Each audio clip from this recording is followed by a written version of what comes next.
Hello students, कैसे हैं आप सब। स्वागत है आपका मेरे YouTube channel NCERT maths class पे। प्रीवियस वीडियो में अपने एनसीईआरटी क्लास 12th मैथ्स में चैप्टर नंबर 5 में एक्सरसाइज 5.1 का अपने इंट्रो पढ़ा था, सेकंड पार्ट। ठीक है जी। आज के इस वीडियो में अपन एक्सरसाइज 5.1 में के इंट्रो का थर्ड पार्ट पढ़ने वाले हैं, जिसमें एग्जाम्पल नंबर 14 मैंने बोर्ड पे लिख रहा है। एग्जाम्पल नंबर 13 तक अपन ने इंट्रो पार्ट के सेकंड पार्ट तक कर लिया था ना, इंट्रो के सेकंड पार्ट तक कर लिया था। एग्जाम्पल नंबर 14 देखो क्या है कि दर्शाइए कि प्रत्येक बहुपद फलन सतत होता है ना। प्रत्येक जो पॉलिनोमियल फंक्शन है वो क्या होता है, कंटिन्यूस होता है। ये हमें क्या करना है, सिद्ध करना है ना। तो अपन मानते हैं पहले बहुपद फलन के बारे में आपको जानकारी होनी चाहिए कि पॉलिनोमियल फंक्शन होता है कैसे, किस तरह से उसको रिप्रेजेंट करती हैं। देखते हैं कैसे। देखो कि आंसर में कोई फलन p एक बहुपद फलन होता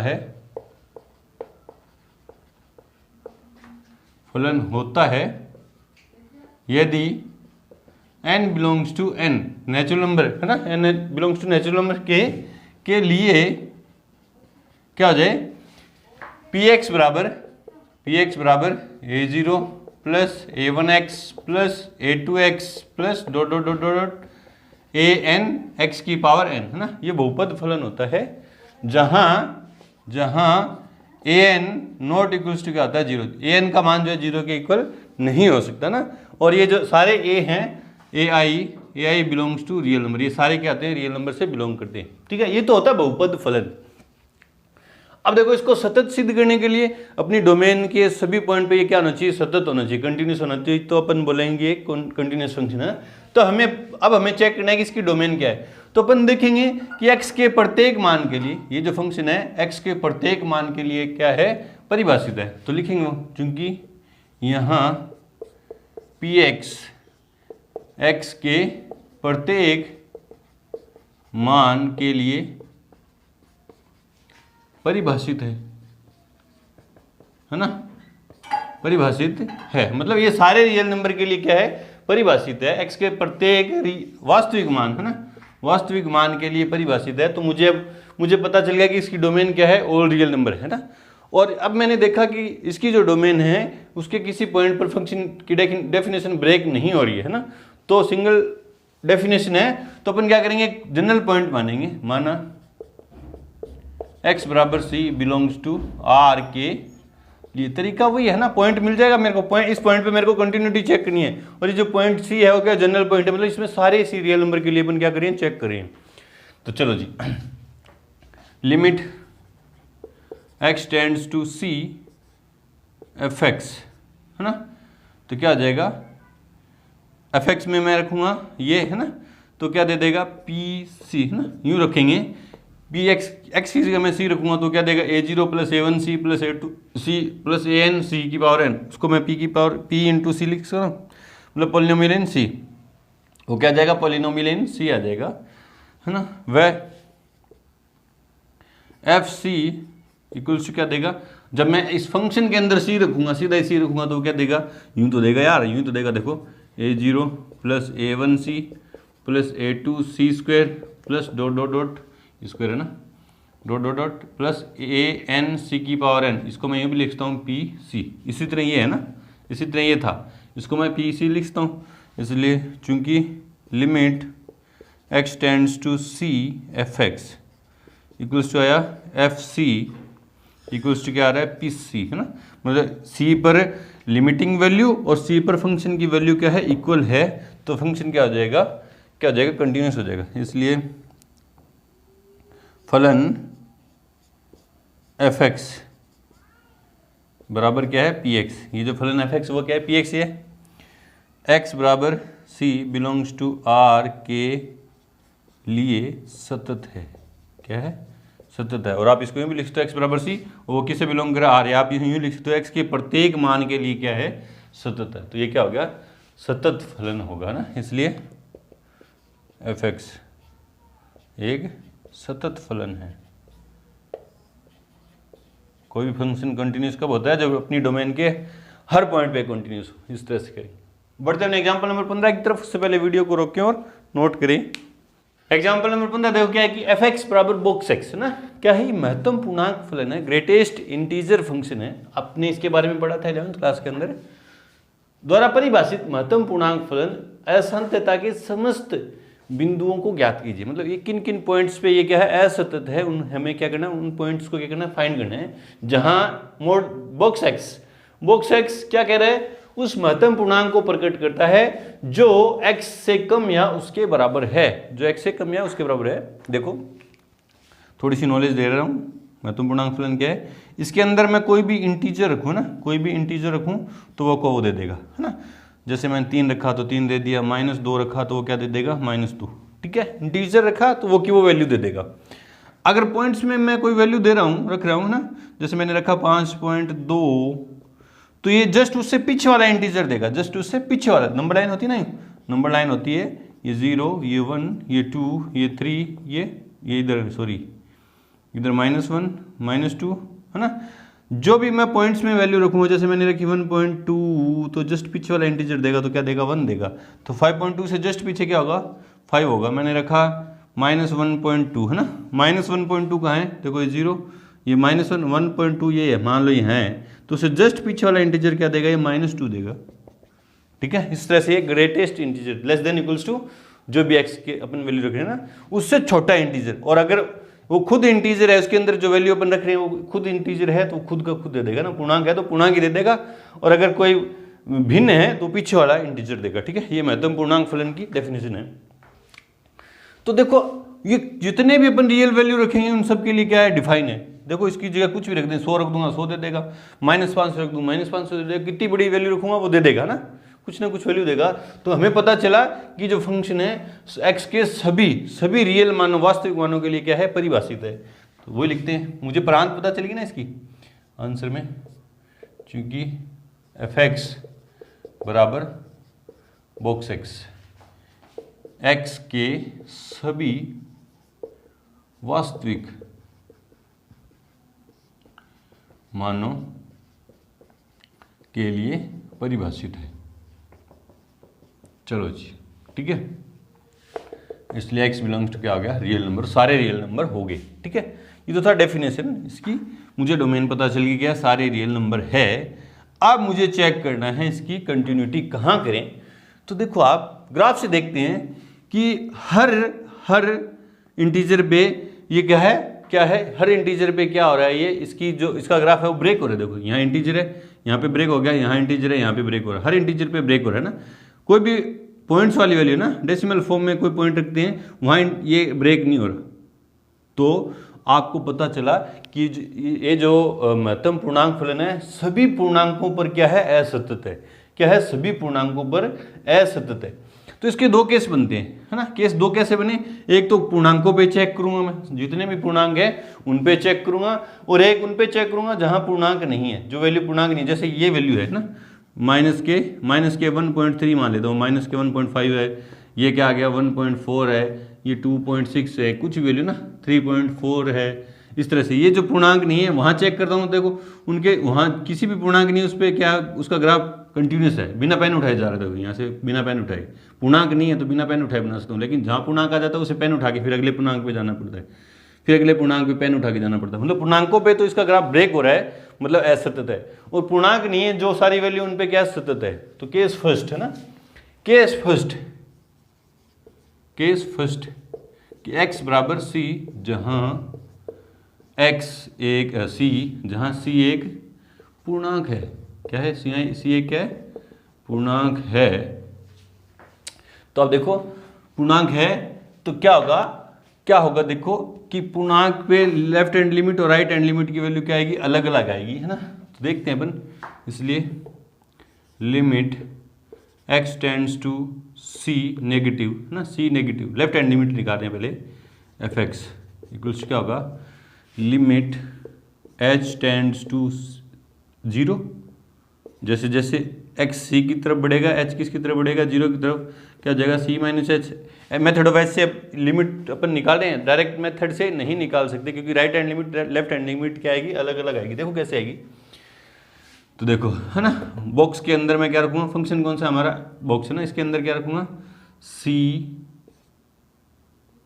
या यूं लिख दो limit h tends to 0, box के अंदर क्या रखूंगा, x की जगह रखूंगा c माइनस h, है ना। और c में से बहुत छोटी क्वांटिटी निकालूं मैं, c में से मान लो c कोई पूर्णांक है और पूर्णांक जैसे 3 है, 2 है पूर्णांक ना, उसमें से कोई पॉइंट छोटी सी क्वांटिटी में घटाऊँ, मान लो 0.001 घटा दिया, घटाया तो कितना है 2.99 आया ना, बॉक्स के अंदर क्या है 2.99, वो क्या देगा 2 देगा, मतलब इससे जस्ट पीछे वाला क्या देगा इंटीजर देगा, तो क्या देगा सी, ये जो वैल्यू क्या देगा C-1 है ना। मतलब ये कोई पूर्णांक है सी, उसमें से कोई छोटी क्वांटिटी घटाई मैंने जो 0 की तरफ जा रही, बहुत छोटी है ना, 0.001 है वो घटाई, तो 3 से कम हो गया, और 3 से कम जब इस बॉक्स के अंदर रखूंगा मैं तो पीछे वाला क्या देगा इंटीजर देगा ना, पीछे वाला इंटीजर दे दिया, ठीक है। फिर limit x tends to c plus, अब की बार राइट हैंड लिमिट निकाल रहा हूँ मैं, एफ एक्स इक्वल्स क्या हो जाएगा limit h tends to 0 c f c plus h, ये f है ना, f c प्लस h, तो limit h tends to 0, f कौन सा है ये फंक्शन है, उसमें c प्लस h रखूंगा तो c प्लस h है ना, लिमिट लगाऊंगा तो c प्लस h मतलब c से ज़्यादा, ये प्लस करूंगा तो 3.001 हो गया है ना, और इस बॉक्स में रखूंगा तो क्या देगा जस्ट पीछे वाला, तो क्या देगा वो c ही देगा, क्या देगा c ही देगा, ये क्या देगा c ही देगा ना, इसमें c से थोड़ी सी पॉइंट बड़ी क्वांटिटी रखा तो क्या देगा जस्ट पीछे वाला इंटीजर क्या देगा c देगा। मान लो c क्या है यहाँ पे 3 था और उसमें मैंने एक स्मॉल क्वांटिटी की ऐड कर दी 0.001 है ना, इस बॉक्स के अंदर रखा तो जस्ट पीछे वाला इंटीजर देगा, ये क्या देगा 3 देगा, तो मतलब c देगा। मैंने देखा यार लेफ्ट हैंड लिमिट और राइट हैंड लिमिट दोनों इक्वल नहीं है, चूंकि limit x tends to c minus f x does not equals to limit x tends to c plus f x है ना, इसलिए क्यों नहीं है, क्यों बता दो क्यों नहीं है, क्योंकि लेफ्ट हैंड लिमिट कितनी आई थी c-1 बराबर नहीं होती किसके c के, इसलिए function F x is not continuous at x equals to c where c is an integers है ना, मतलब ये जो फंक्शन है महत्तम पूर्णांक फलन है, ग्रेटेस्ट इंटीजर फंक्शन है, वो किस पे कंटिन्यूस नहीं है, इंटीजर्स पे क्या है कंटिन्यूस नहीं है, डिसकंटिन्यू, मतलब सारे इंटीजर्स पे क्या है, ये सारे पूर्णांकों पे क्या है असतत है ना, ये तो था असतत है ना। अब ये तो किस पे चेक किया मैंने, जब ये सी ए क्या था पूर्णांक था, अब मैं क्या ले रहा हूं के सेकंड, क्या ले रहा हूं के सेकंड, जब x एक पूर्णांक नहीं है ना, x बराबर c, x एक पूर्णांक नहीं है तो मान लेंगे, माना मैंने यहाँ क्या लिखा था x बराबर c, जहाँ c एक पूर्णांक नहीं है, मतलब x पूर्णांक नहीं था ना, यहाँ पूर्णांक था यहाँ x पूर्णांक नहीं है, तो मान लेंगे माना x बराबर c जो एक पूर्णांक नहीं है, भैया पूर्णांक नहीं है। चलो जी अब चेक करते हैं, देखो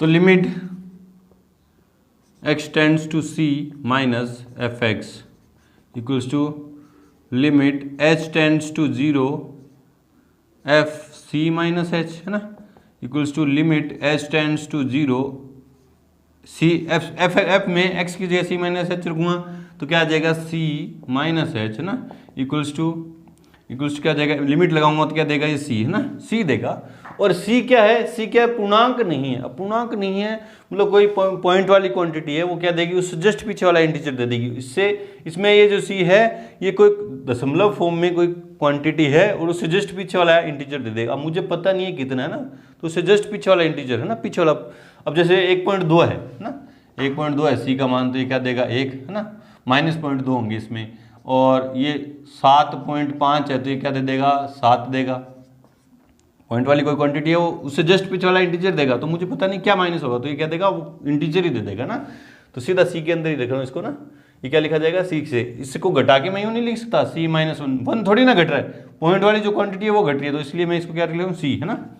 फिर राइट हैंड लिमिट देखो, limit x tends to c positive F x equals to H, method of H से, तो limit h tends to 0 f क्या हो जाएगा c plus H, limit h tends to 0 c plus H, ये क्या देगा box c, वही quantity है पॉइंट वाली क्वांटिटी क्या घटेगा पता नहीं है, और F C equals to box C, है ना। ये पॉइंट वाली क्वांटिटी है, ये पूर्णांक नहीं है ना, पॉइंट वाली कोई क्वांटिटी है डेसिमल फॉर्म में, तो ये देगी ना। देखो सेम है, चूंकि limit x tends to C negative F x equals to limit x tends to C positive F x equals to F C, इसलिए function F x is continuous at x equals to c, where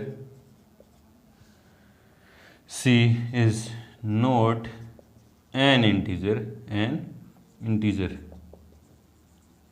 ठीक है। मतलब c पूर्णांकों पे तो क्या है, discontinue है, मतलब सारे पूर्णांकों पे। उसने क्या पूछा था, क्या पूछा था कि सब उन वास्तविक कम क्या पूछा था, हाँ, परिभाषित फलन के असंतता के समस्त बिंदुओं को ज्ञात कीजिए, और असंतता के समस्त बिंदु कौन से हैं, ऑल इंटीजर, है ना। वो बता दिया इसने, function F x is not continuous at x equal to c where c is an integer. सारे इंटीजर्स पे क्या है, ये कंटिन्यूअस नहीं है, सारे पूर्णांकों पे ये सतत नहीं है, और जितने भी नॉन पूर्णांक है ना, नॉन इंटीजर्स नंबर है, उन सब पे क्या है, वो कंटिन्यूअस है। ग्राफ से भी देखा, मैथमेटिकली भी देखा। चलो जी बढ़ते हैं एग्जाम्पल नंबर 16 की तरफ। उससे पहले वीडियो को रोकें और नोट करें। अगला टॉपिक देखिए कि सतत फलनों का बीजगणित, अलजेब्रा ऑफ कंटीन्यूअस फंक्शन, है ना। देखो आसान सा है, क्या कह रहे हैं, देखो कि यदि f व g दो वास्तविक फलन हैं, दो रियल फंक्शन है f और g, जो एक वास्तविक संख्या c पर क्या है, सतत है। ये जो f और g दो फंक्शन है वो c पर क्या है, कंटिन्यूअस है, तो क्या होता है, देखो f प्लस जी भी c पर क्या होगा, कंटिन्यूअस होगा। f माइनस जी भी x बराबर c पर क्या होगा, संतत होगा, है ना। f और g अगर दोनों c पर कंटिन्यूअस हैं तो f प्लस जी भी c पर कंटिन्यूअस, f माइनस जी भी c पर कंटिन्यूअस, मतलब इन दोनों का ऐड भी, सब्ट्रैक्शन भी, और इन दोनों का मल्टीप्लिकेशन भी। ये दोनों फंक्शन है, f और g दोनों का मल्टीप्लिकेशन x बराबर c पर क्या होगा, कंटिन्यूअस होगा, और f अपॉन जी भी x बराबर c पर संतत होगा जब gc not equals to zero, है ना। ये जो g फंक्शन है इसकी वैल्यू क्या, c पर, पॉइंट c पर जीरो नहीं होनी चाहिए। अगर जीरो होगी तो ये डिफाइन ही नहीं होगा, है ना। ये अलजेब्रा है आसान सी, इसको यूज में लेके एग्जाम्पल नंबर अपन क्या करेंगे, 16 करेंगे। क्या कह रहा है, देखो एग्जाम्पल नंबर 16 क्या कह रहा है कि सिद्ध कीजिए प्रत्येक परिमेय फलन सतत होता है ना। परिमेय, पहले तो आपको अब इस क्वेश्चन के, अगर ये क्वेश्चन आ जाता है एग्जाम के अंदर तो पहले तो आपको पता होना चाहिए कि परिमेय फलन क्या होता है। फिर उस फलन को सतत करना है तो मुझे उसकी डोमेन पता होनी चाहिए। डोमेन फिर किस तरह की, बाद में देखते हैं ना। तो पहले देखते हैं परिमेय फलन क्या होता है आंसर में। चूंकि परिमेय फलन एफ एक्स, परिमेय फलन एफ एक्स बराबर क्या होता है, P X upon Q X, जहाँ Q X not equals to क्या होता है, जीरो। ये होता है परिमेय फलन जहाँ पी एक्स व क्यू एक्स बहुपदीय फलन होते हैं। मुझे अब पता चल गया कि परिमेय फलन इस तरह का होता है। 11th क्लास में मैंने सीखा था ना, P X upon Q x के फॉर्म का, जहाँ पी एक्स और क्यू एक्स क्या होते हैं, बहुपदीय फलन होते हैं। ठीक है जी, परिमेय फलन पता चल गया। अब मुझे इसकी पता करनी है डोमेन, प्रांत क्या है ना। तो देखो इसकी प्रांत क्या होगी, जहाँ पर क्यू एक्स का मान, एक्स के वे मान जहाँ पर क्यू एक्स की वैल्यू जीरो हो जाए, वो तो डोमेन में है नहीं, है ना। वो तो डोमेन में नहीं है, क्योंकि x का मान के लिए क्यू एक्स अगर जीरो हो गया तो ये परिभाषित ही नहीं होगा परिमेय फलन ना। चूंकि एफ एक्स का प्रांत उन सभी बिंदुओं को छोड़कर जिन पर क्यू एक्स बराबर जीरो है, समस्त वास्तविक संख्याएं हैं।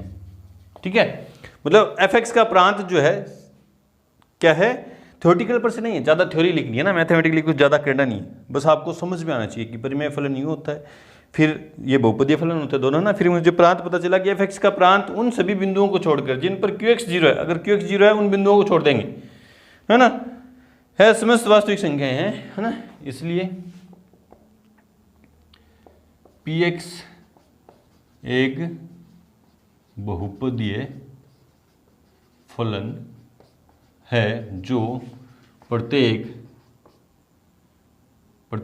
वास्तविक संख्या पर सतत है। मैंने अभी बहुपद फलन के लिए सतत किया था कि वो सभी वास्तविक संख्याओं पर क्या होता है, सतत होता है। वह qx भी एक बहुपदीय फलन है जो प्रत्येक, हिंदी थोड़ी सी, राइटिंग थोड़ी सी अजीब लग रही होगी ना, प्रत्येक वास्तविक संख्या पर सतत है, ठीक है। वह qx नॉट इक्वल्स क्या है, 0। ये देखो qx नॉट इक्वल्स 0 है ना। px भी बहुपदीय फलन है जो प्रत्येक वास्तविक संख्या पर क्या होगा, सतत होगा। अभी सिद्ध किया था कि प्रत्येक बहुपदीय फलन सतत होते हैं, ठीक है। और qx भी क्या है, सतत है प्रत्येक वास्तविक संख्या के लिए। इसलिए fx बराबर px अपॉन qx, जहाँ qx not equals to qx not equals to 0 भी प्रत्येक एक परिमेय फलन है जो प्रत्येक वास्तविक संख्या पर सतत होगा। बोले सर कैसे लिख दिया आपने? देखो इससे, इस थ्योरम से, अलजेब्रा ऑफ कंटिन्यूअस से, कंटिन्यूटी की से क्या लिख दिया कि fx भी px, देखो fx की जगह px भी सतत है बोला, और qx भी सतत है प्रत्येक वास्तविक संख्या के लिए। तो px अपॉन qx भी क्या होगा, प्रत्येक वास्तविक संख्या के लिए क्या होगा, सतत होगा, वही लिखा है। और ये px अपॉन qx क्या बन रहा है, परिमेय फलन है जो सभी वास्तविक संख्याओं के लिए क्या है, सतत है। इसको यूज में लेके लिख दिया है ना, परिमेय फलन को, है ना, इस तरह से करेंगे। चलो जी बढ़ते हैं एग्जाम्पल नंबर 17 की तरफ। उससे पहले वीडियो को रोक के और नोट करें। एग्जाम्पल नंबर 17 देखो क्या करें कि साइन फलन के सातत्य पर विचार कीजिए, है ना। साइन फलन, ट्रिग्नोमेट्रिक फंक्शन दे दिया साइन, उसके बारे में, उसकी कंटिन्यूटी पे अपन को चर्चा करनी है। इसको ग्राफ से देखिए अपन, है ना, ग्राफ बनाना आता है ना आपको, इसका 11th क्लास के अंदर सीखा था। साइन फंक्शन, ये 0, ये π/2, ये 3π/2, ये 2π, है ना, इधर -π/2 और -3π/2, और ये इधर -k2π, ये एक्स एक्सिस है, और ये y है, और इधर y डैश है, और इधर x डैश है ना। साइन 0 पे 0 होता है, और ये 1, इधर -1। साइन 0 पे 0, π/2 पे 1, 3π/2 पे 0, और 2π पे -1। पता ना यार कैसे सीखा था, यूँ एक्स एक्सिस पे जितने भी एंगल आते हैं वहाँ पे साइन 0 होता है, 0, 0, π, 2π, सॉरी ये क्या है, ये पाई है, फिर ये क्या है 3π/2 है, और ये आगे क्या है 2π, है ना। इधर क्या है -k π, -k3π/2 और -k2π, यूँ है, चलो है ना। π/2 पे 0, फिर π/2 पे 1, π पे -0, 3π/2 पे -1, यूँ, फिर 2π पे 0, इस तरह से। तो इसका ग्राफ यूँ चलता है,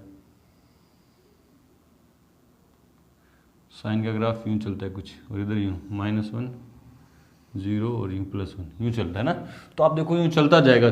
तो प्रत्येक वास्तविक संख्या के लिए ना, प्रत्येक वास्तविक संख्या के लिए साइन का जो ग्राफ है वो क्या है, उस पॉइंट से क्या है, बिना पेन उठाए अपन खींच सकते हैं। मतलब हमें पता चला कि साइन का ग्राफ प्रत्येक वास्तविक संख्या के लिए क्या है, सतत है। तो अब इसको मैथमेटिकली शो कैसे करें ना, तो मान लेते हैं पहले आंसर में, चूंकि fx equals to sine x है ना, साइन एक्स निकाले, ठीक है, फंक्शन है।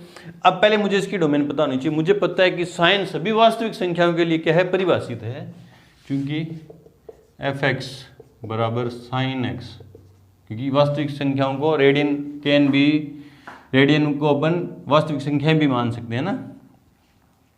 हाँ, एंगल इन रेडियन, जो रेडियन के अंदर एंगल है उनको अपन वास्तविक संख्याएं भी मान सकते हैं। 11th क्लास के अंदर अपने सीखा है। तो एफ एक्स बराबर साइन एक्स प्रत्येक वास्तविक संख्या के लिए परिभाषित है। इसलिए x बराबर c के लिए, और c किससे बिलोंग कर रहा है, बिलोंग्स टू r के लिए। ठीक है, अपन इसकी लिमिटिंग वैल्यू निकालेंगे, left hand limit right hand limit, है ना।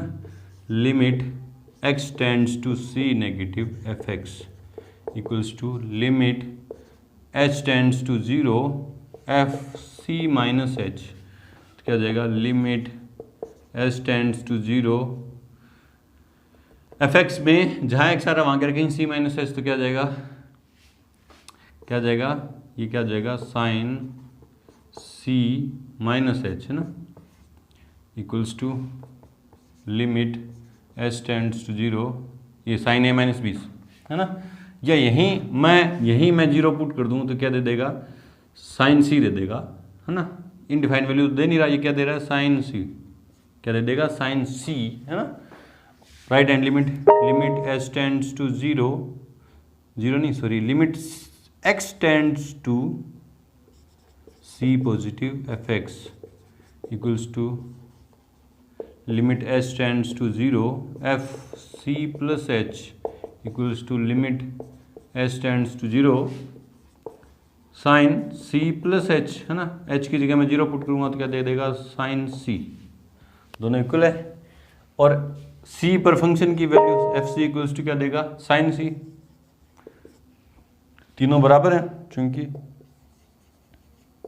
Limit x tends to C negative F x equals to limit h tends to 0 c positive F x equals to F C equals to कितना आया, sine c, sine c. इसलिए f x is continuous at x equals to c belongs to r, सभी, है ना। तो c किससे belong कर रहा है, रियल नंबर से, और c पर कंटिन्यूस है, इसलिए sine x is a continuous function.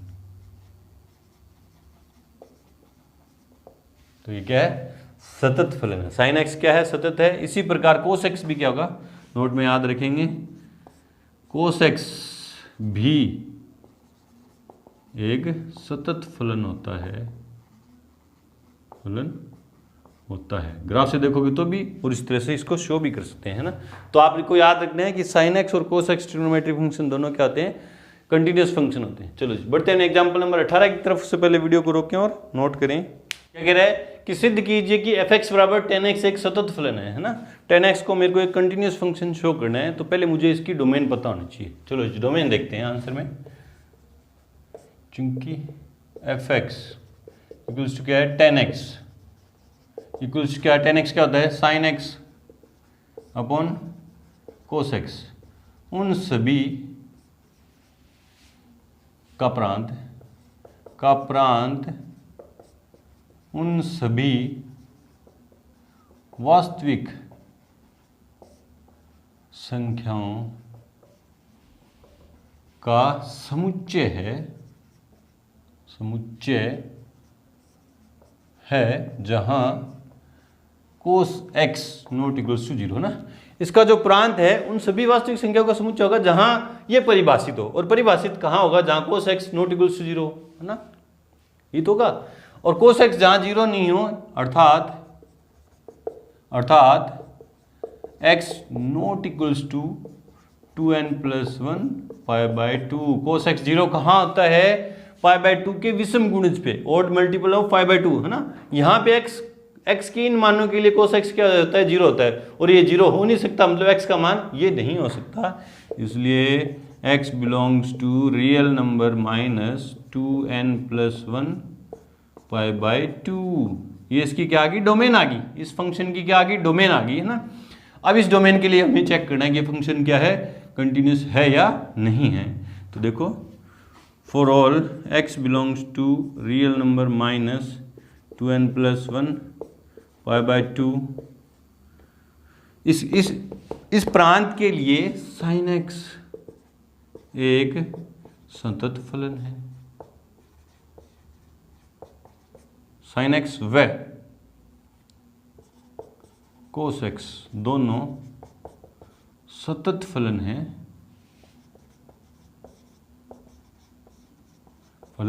कि नहीं भी। ये पाई बाय रियल नंबर में से ये घटा दूं, उन सब के लिए क्या है, वैसे sin x और cos x तो सभी के लिए सतत होते हैं, लेकिन tan x की जो डोमेन है उसमें से ये घट गया है ना, रियल नंबर में से ये हट गया, क्योंकि इस पॉइंट पे इन पॉइंट्स पे क्या होगा, ये जीरो होगा और जीरो हो नहीं सकता ना। तो इसकी डोमेन, इस अपन को इस फंक्शन की डोमेन से मतलब है ना, इस फंक्शन की डोमेन ये है, इस डोमेन ये साइन और कोस तो हर जगह कंटिन्यूस है, लेकिन तो फिर यहाँ भी होंगे ना, तो इसकी इस फंक्शन की डोमेन तो यही है, तो हमें तो सिर्फ इन्हीं में चेक करना है, दोनों सतत फलन है ना।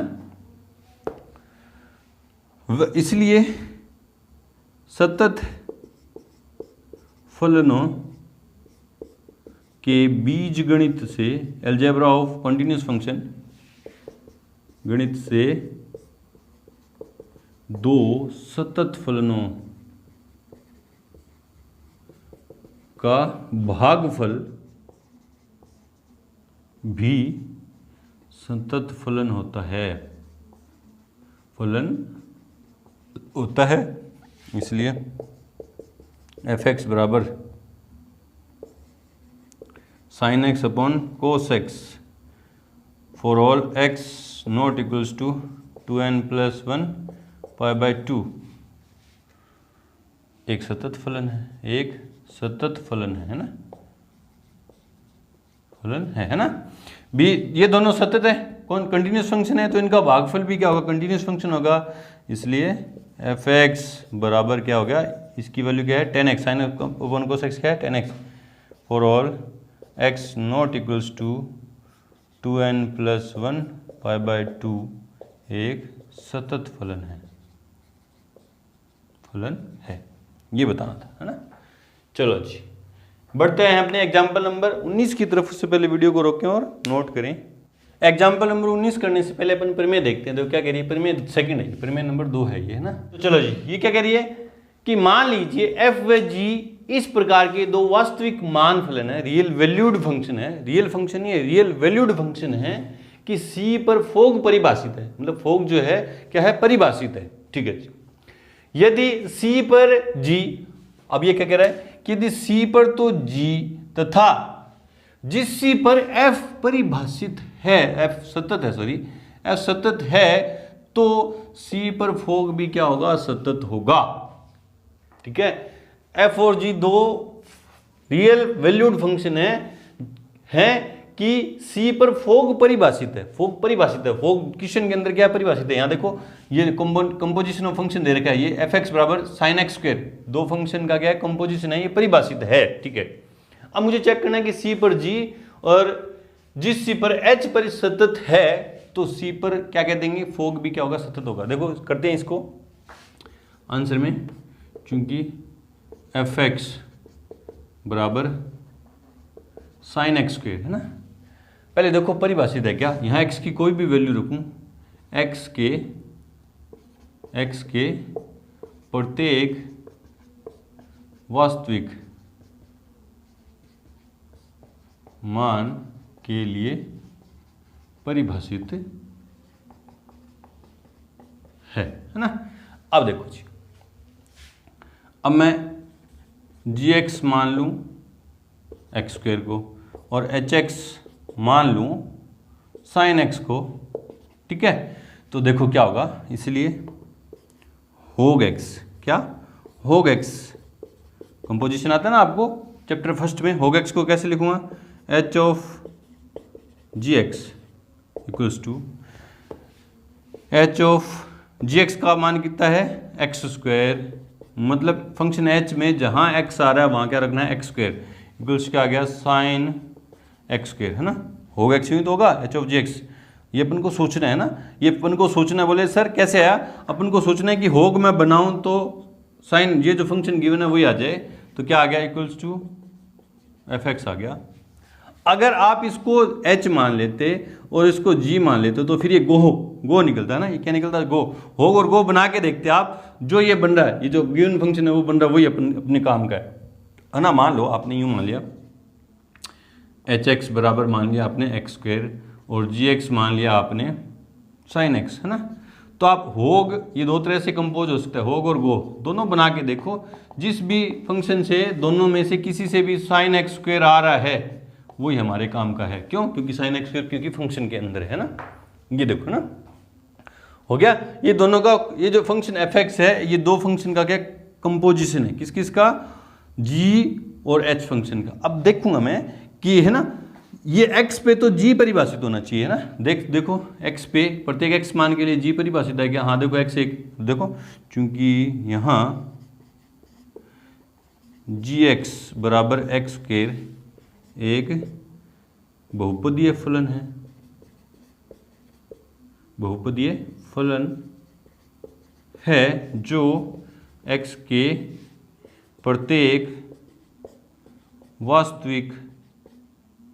वास्तविक मान के लिए सतत है। क्या है? सतत है। ठीक है। उसने ये बोला कि वह जी दो फंक्शन इस प्रकार हैं कि फोग सी पर फोग परिभाषित है। मैंने देखा एक्स पर फोग, या मतलब अपना कौन है, होग परिभाषित है। ठीक है। सी पर जी, ये फोग था तो सी पर जी, ये होग है तो एक्स पर कौन जी परिभाषित होना चाहिए। जी एक्स बराबर क्या है, x² एक बहुपदीय फलन है जो x के प्रत्येक मान के लिए परिभाषित है। ठीक है।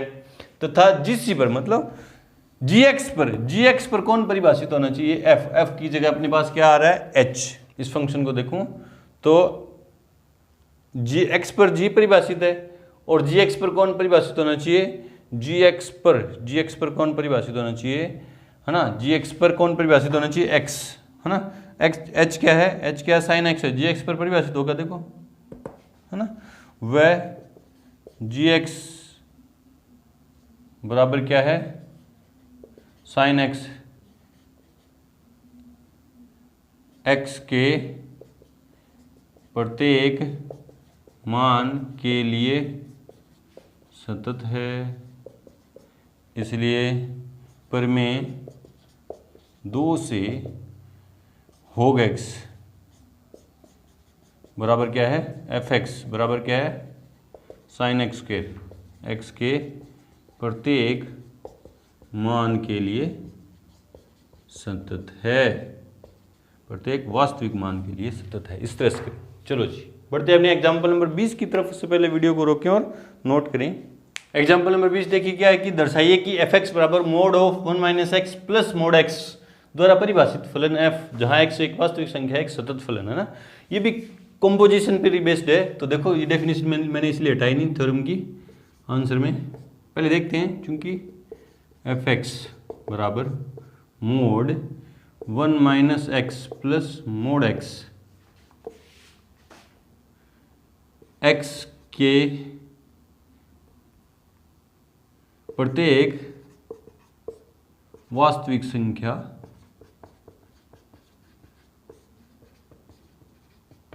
के लिए परिभाषित है।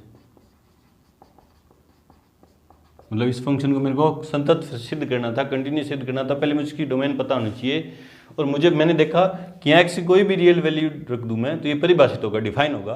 तो प्रत्येक वास्तविक संख्या के लिए परिभाषित है, इसलिए इसकी जो डोमेन है x बिलोंग्स टू क्या आई, r आ गई, रियल नंबर आ गया ना। अब ये दो फंक्शन का कंपोजिशन है ना, मान लेता हूँ। देखो चूंकि gx इक्वल्स टू अंदर वाली जो क्वांटिटी है फंक्शन है, ये मान लिया क्या है 1 - x प्लस मोड x, और hx इक्वल्स टू ये बाहर वाला मोड x। ठीक है। तो इसलिए होग x क्या आएगा, h ऑफ gx। तो h ऑफ gx की वैल्यू कितनी है, क्या है 1 - x plus mode x। Composition तो करना था ना, दो फंक्शन को कंपोज करना था। होग एक को g माना, एक को h माना, फिर मैंने होग बनाया।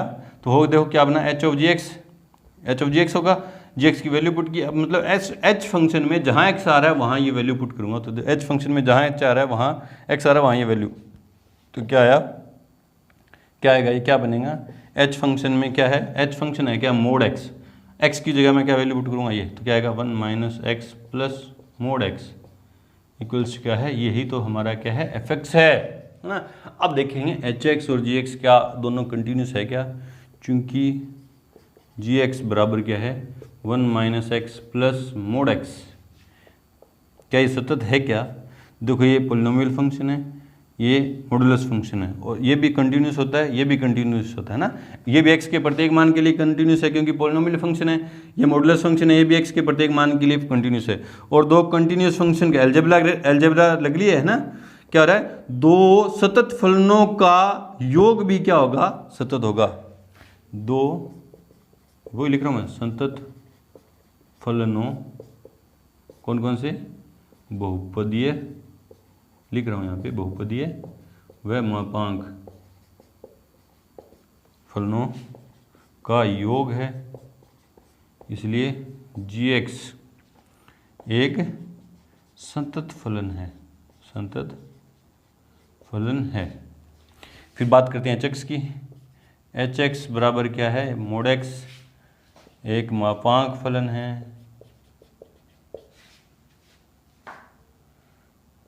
मापांक फलन है जो प्रत्येक वास्तविक संख्या के लिए संतत है, इसलिए एफ एक्स या परिमेय लिखते हैं ना, परिमेय से क्या होगा होग एक्स, या इसलिए परिमेय 2 से, इसलिए परिमेय 2 से होग एक्स इक्वल्स क्या है एफ एक्स, होग एक्स तो एफ एक्स है, इक्वल्स क्या है 1 minus x plus modulus x का मोड प्रत्येक वास्तविक संख्या के लिए संतत है। ठीक है, यूँ बता दिया अपन ने इस थ्योरम को यूज में लेके कि दो फंक्शन अगर कंटिन्यूस हैं तो उनका कंपोजिशन भी क्या होगा, कंटिन्यूस फंक्शन होगा, जब वो डिफाइन होना चाहिए, तो डिफाइन है ही है ना, डिफाइन होना चाहिए, तो ये कंडीशन चेक करने की जरूरत नहीं है, फंक्शन डिफाइन होना चाहिए, डिफाइन हो रहा है ना। तो यहाँ पे आके हमारी एक्सरसाइज 5.1 का इंट्रो कंप्लीट हुआ, 3 पार्ट में ये इंट्रो था, तीनों पार्ट आप अच्छे से देखें। मिलते हैं अपनी एक्सरसाइज 5.1 के साथ, तब तक के लिए गुड लक, थैंक यू।